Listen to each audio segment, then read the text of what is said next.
ये कहानी 3 दोस्तों की है जिनकी गलती उनके मौत का कारण बना। एक गहरे जंगल में स्थित एक पुरानी हवेली थी जो अपने अजीब और रहस्यमयी माहौल के लिए प्रसिद्ध थी। यहाँ के बारे में कई भयानक किस्से कहानियां चली आ रही थीं। इस हवेली के बारे में लोगों के अलग अलग विचार थे। कोई कहता था कि ये मौत की हवेली है, जो भी इस हवेली के अंदर गया वो कभी बाहर नहीं आया। तो कोई कहता इसमें एक खतरनाक जिन्न है जो किसी इंसान को हवेली में देखना भी नहीं चाहता। इन सब बातों और बुजुर्गों का खबरों का असर 3 दोस्तों पर हुआ और वो इस हवेली की खोज करने के लिए और लोगों से सुनी हुई बातों का पता लगाने निकल पड़ते हैं। वो 3 दोस्त राहुल, सिमरन और आदित्य थे। वो तीनों इस हवेली की खोज करने के लिए निकल पड़े। फिर वो तीनों हवेली की तलाश में धीरे धीरे गहरे जंगल की ओर निकल पड़ते हैं। उन्हें जंगल का अजीब और डरावना माहौल महसूस करके घबराहट होने लगी। उनको लगता है कि शायद अभी वो तीनों हवेली के पास ही हैं, इसलिए उन तीनों को उस हवेली का भयानक रूप महसूस हो रहा है।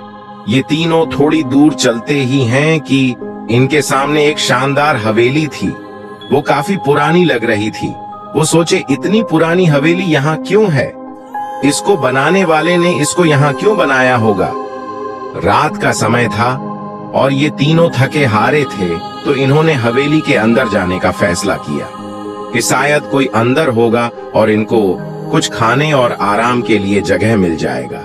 लेकिन इनकी हवेली में जाने का फैसला सबसे बड़ी भूल साबित होने वाली थी।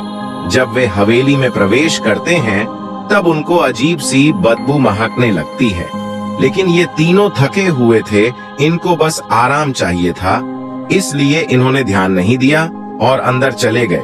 और फिर इनके सामने हवेली के अंदर का शानदार नजारा था। जो हवेली बाहर से इतनी पुरानी लग रही थी, वो अंदर से बहुत शानदार खूबसूरत लग रही थी। ऐसा लग रहा था कि ये एकदम नई नवेली बनी हुई हो। फिर इन्होंने आवाज लगाना शुरू किया, कोई है क्या इस हवेली में? लेकिन किसी ने जवाब नहीं दिया। लेकिन तभी एक कमरे से कुछ गिरने की आवाज आती है और ये तीनों उस कमरे की तरफ बढ़ने लगते हैं। आखिर ये तीनों उस आवाज तक पहुंच जाते हैं। वो आवाज डाइनिंग कमरे से आ रही थी। ये तीनों वहां पहुंचते हैं तो इनकी आंखें फटी रह जाती है। वहां बहुत सारा पकवान और लजीज खाने थे जो मेज पर सजे हुए थे, जैसे किसी को इनके आने के बारे में मालूम हो और उसने इनके लिए पूरी मेज सजाई हो। खैर, ये तीनों फिर से आवाज लगाने लगते हैं कि कोई है, लेकिन फिर किसी की आवाज नहीं आती है। लेकिन इतने लजीज खाने को देखकर इनकी भूख आसमान पर पहुंच चुकी थी और फिर इन्होंने बिना कुछ सोचे खाने के लिए बैठ जाते हैं और खाने लगते हैं। खाना खत्म करने के बाद ये तीनों एक ही कमरे में सोने का विचार करते हैं, क्योंकि उनको हवेली के बारे में किस्से कहानी अभी भी याद थी।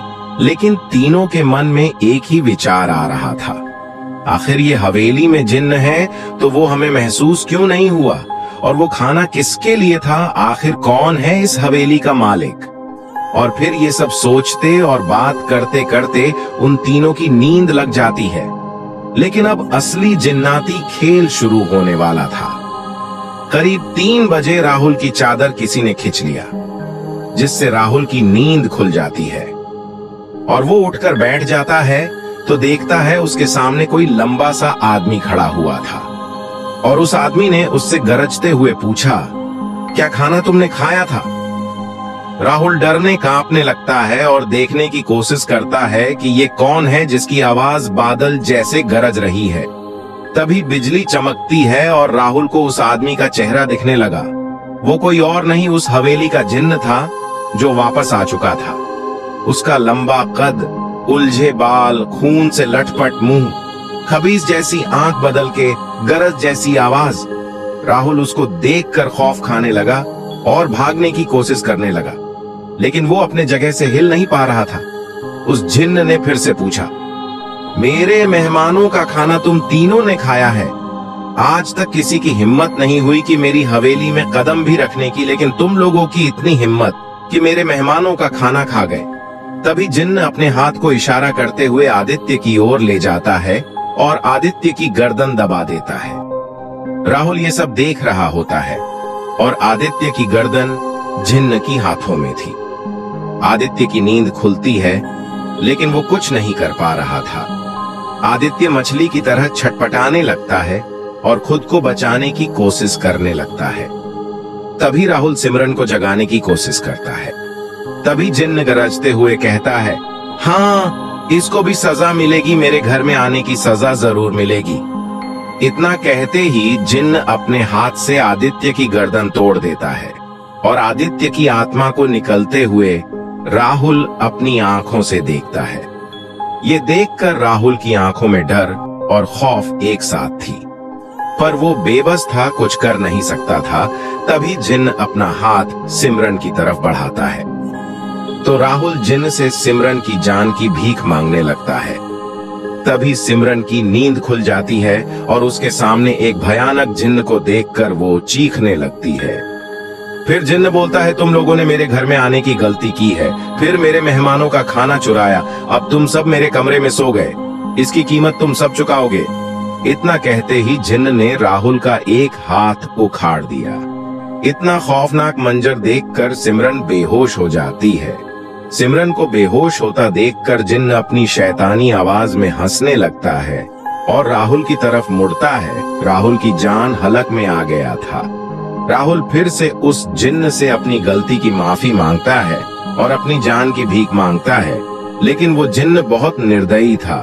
जिन्न राहुल को तड़पता हुआ देखकर हंसने लगता है और फिर एक झटके में राहुल का भी गर्दन पकड़ लेता है।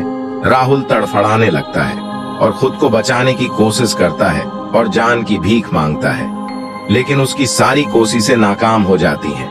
फिर वो जिन्न उसका सर उखाड़ देता है और राहुल की मौत हो जाती है।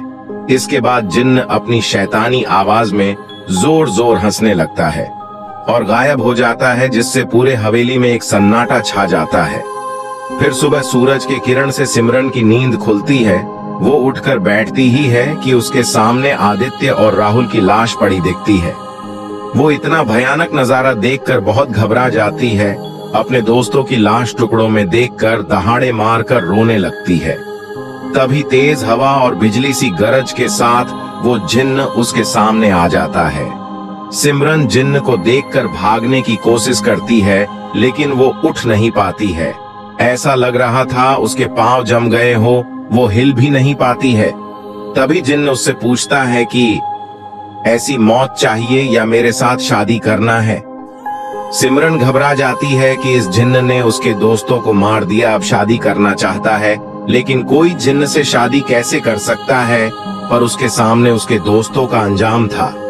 सिमरन डरी और सहमी हुई थी, कुछ बोल नहीं पा रही थी।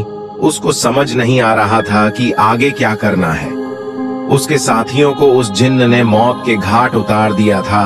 अब अगर वो ना करेगी तो जिन्न उसका भी जान ले लेगा, लेकिन वो जिन्न से कैसे शादी करेगी, वो सोचने लगती है।